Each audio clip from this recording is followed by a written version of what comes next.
প্রচলিত পদ্ধতির মিলাদ যদি আপনাদের কথা মতো বেদাত হয়, তাহলে দাঁতওয়ালা পদ্ধতিতে মিলাদুন্নবী আপনারা পালন করেন দেখি। আমরা পরে পালন করবো। আপনি হুজুর আপনি আপনার বক্তব্য শেষ করেন, আমরা মিলাদুন্নবী একটু পরে পালন করব। আপনারা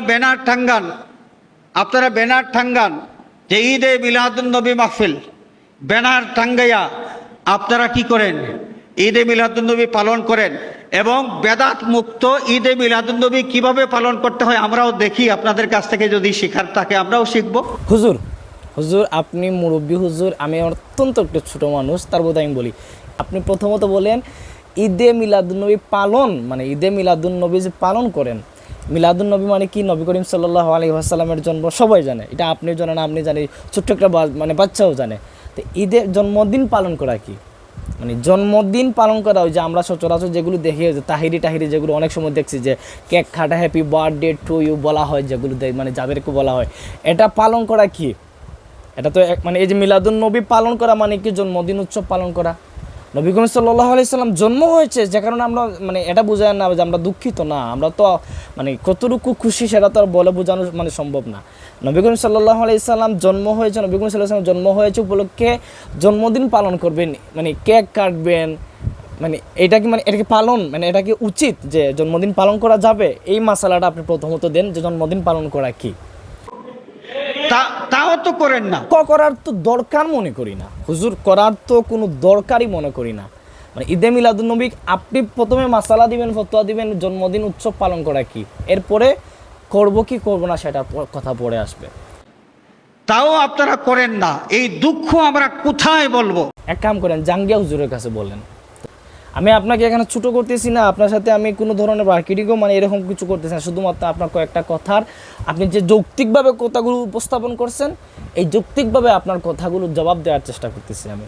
বলবেন যে প্রচলিত মিলাদ বেদাত, প্রচলিত মিলাদ বেদাত, তাহলে বেদাত মুক্ত মিলাদুন্নবী মাহফিল আপনারা আয়োজন করেন না কেন? আপনাদেরকে দাও, আমাদেরকে দাওয়াত দেন, মুসলমানদেরকে দাওয়াত দেন, আমরা আপনাদের বেদাত মুক্ত মিলাদুন্নবী মাহফিলে হাজির হব। হুজুর তো বললাম তো কথা, প্রথমে আমি ক্লিয়ার করে দিছি যে আপনি জন্মদিন পালন করাটা কি ওইটা আগে বলতে হবে, জন্মদিন পালন করাটা কি ওইটা আগে বলতে হবে। যদি ওইটা রাইট হয় তাহলে আমরা আগামীকালকে আবার স্টেজ বাইদা আপনাদেরকে দাওয়াত দিব, সিনে তবারক জিলাপি টিলাপি যা যা লাগে সব উপস্থিত করে আইনা আপনাদেরকে দাওয়াত দিয়া কীভাবে পালন করতে হয় আপনারা যেভাবে বলবেন আমরা সেভাবে করবো।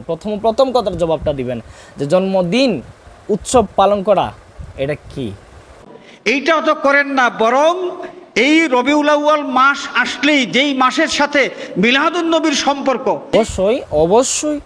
অবশ্যই এই মাসে রবিউল আউয়াল মাসে নবী করিম সাল্লাল্লাহু আলাইহি ওয়াসাল্লামের জন্ম হয়েছে, দুনিয়াতে আগমন করেছেন, গোটা জাহান আসমান জমিন গাছপালা যা সব খুশি, অস্বীকার করার কিছু নাই।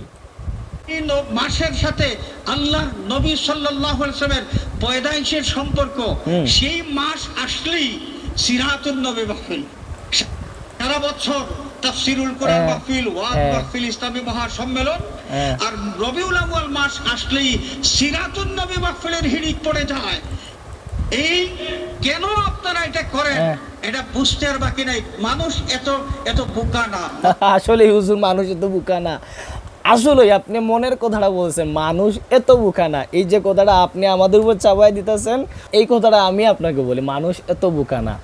যে নবী করিম সাল্লাল্লাহু আলাইহি ওয়াসাল্লামের যে জন্ম হয়েছে মানে এই রবিউল আউয়াল মাসে, তাও তারিখ নিয়ে বিভিন্ন ইখতিলাফ রয়েছে, এটা সকলেই জানি, কিন্তু এই মাসে যে নবী করিম সাল্লাল্লাহু আলাইহি ওয়াসাল্লামের ওফাত হয়েছে, ইন্তেকাল হয়েছে, সেটার কথা কি আপনি মানে একটা বড় বলেন না, নাকি এটা জানেনই না আপনি? এই যে বলছেন মানে ওয়াহাবিরা সারা বছর তাফসির করে, ওয়াজ মাহফিল করে, আর এই মাস আসলে সিরাত করে, মিলাদের কোনো খবর নাই। হ্যাঁ হুজুর, মানে ওই যে সিরাত করে, সিরাতুন নবী সাল্লাল্লাহু আলাইহি ওয়াসাল্লাম মাহফিল হয়, এই সিরাতের ভিতরে মিলাদ ঢুকে যায়। নবী করিম সাল্লাল্লাহু আলাইহি ওয়াসাল্লামের জন্ম থেকে ওয়াফাত পর্যন্ত যত মানে এই যে গোটা 63 বছরের যে জিন্দেগি আছে, গোটা জিন্দেগি জন্ম থেকে ওয়াফাত পর্যন্ত নবী করিম সাল্লাল্লাহু আলাইহি ওয়াসাল্লামের সিরাত। এই সিরাতের ভিতরে আল্লাহ রসুল সাল্লাল্লাহু আলাইহি ওয়াসাল্লামের জন্ম আছে, এই সিরাতের ভিতরে আল্লাহ রসুল সাল্লাল্লাহু আলাইহি ওয়াসাল্লামের ওয়াফাত আছে, চাল চলন চলাফেরা মানে সব মিলায়া আছে। এর জন্য এই রবিউল আউয়াল মাস আসলে আমরা সিরাত মানে বিশেষ করে সিরাত ব্যানার দিয়ে, সিরাত নবী সাল্লাল্লাহু আলাইহি ওয়াসাল্লাম ব্যানার লিখে আমরা বিভিন্ন প্রোগ্রাম করে থাকি। এখানে তো না বোঝার কিছু নাই। মিলাদুন্নবী সাল্লাল্লাহু আলাইহি ওয়াসাল্লাম আমরা কখনো অস্বীকার করি নাই। নবী করিম সাল্লাল্লাহু আলাইহি ওয়াসাল্লামের জন্ম না হলে ওফাত কেমনে হবে? নবী করিম সাল্লাল্লাহু আলাইহি ওয়াসাল্লামের জন্ম না হলে আমরা কিভাবে রাসূল সাল্লাল্লাহু আলাইহি ওয়াসাল্লামের উম্মত হলাম? নবী করিম সাল্লাল্লাহু আলাইহি ওয়াসাল্লামের জন্ম না হলে কিভাবে আমরা কোরআন পেলাম, হাদিস পেলাম, এত কিছু পেলাম? আপনাদের কথা স্পষ্ট ক্লিয়ার করে দেন যে আমরা নাকি যে নবী করিম সাল্লাল্লাহু আলাইহি ওয়াসাল্লামের জন্ম অস্বীকার করি। ভুল এটা, মানে মারাত্মক মাথায় দোষ থাকবে। শুধু আপনাকে না, মানে সবাইকে, সবার উদ্দেশ্য বলতেছি, ঠিক আছে? সিরাতুন নবী সাল্লাল্লাহু আলাইহি ওয়াসাল্লাম কেন করি এটা বুঝেন। আর কিছু বলবেন? অনেক লম্বা ভিডিও, আমি লম্বা ভিডিও হয়ে যাচ্ছে, দেরি লম্বা করবো না, আরেকটু বলি। মানুষ ভালো করেই বুঝে যে মিলাদুন নবীকে টেক্কা দেওয়ার জন্য এবং মিলাদুন নবীর থেকে মানুষকে ফিরানোর জন্য, যে কাবা শরীফ থেকে মানুষকে ফিরানোর জন্য আব্রাহা বাদশা যেভাবে ইয়ামানে একটা ঘর তৈরি করেছিল সুন্দর করে, এটা আমরা সকলেই জানি। এই ঘটনা হুজুর উদাহরণস্বরূপ উপস্থাপন করতেছেন যে সিরাতুন নবী মাহফিল দিয়ে আমরা মিলাদুন নবী টাকায় দূরে ছেলাই মানে দিতেছি, এটাই বুঝাইতে চাচ্ছেন, এটাই তো বুঝাই দিতে যাচ্ছেন। তো এটার উত্তর আমি আগে দিয়ে দিচ্ছি হুজুর, ঠিক আছে? কিসের সাথে এই না কি মিলাইতেছেন, কিছু মানে জুরা কিছু মিলাইয়া সব একেবারে মানে একটা তাবারুক, এমন একটা তাবারুক বানাইছেন যেটা খাইতেও বিশ্রী লাগে, দেখতেও কেরকম জানি একটা বিশ্রী লাগে, ঠিক আছে? মানে আপনার কিচ্ছু বলার নাই। সিরাতুন নবী সাল্লাল্লাহু আলাইহি ওয়াসাল্লামের ভিতরে মিলাদুন নবী আছে, মিলাদুন নবীও মানি, সিরাতুন নবী মানি।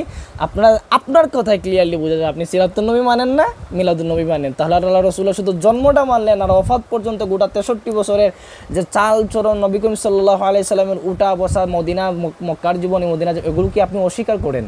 আপনার কথা ঠিক এগুলোই ক্লিয়ারলি বোঝা যাচ্ছে। এটা মানে ছোট বাচ্চারা যদি এরকম কথা বলে তাহলে ঠিক আছে, কিন্তু আপনাদের সাথে এই কথাগুলো অন্তত পক্ষে মানায় না। সব ভালো থাকবেন। আসসালামু আলাইকুম ওয়া রাহমাতুল্লাহ।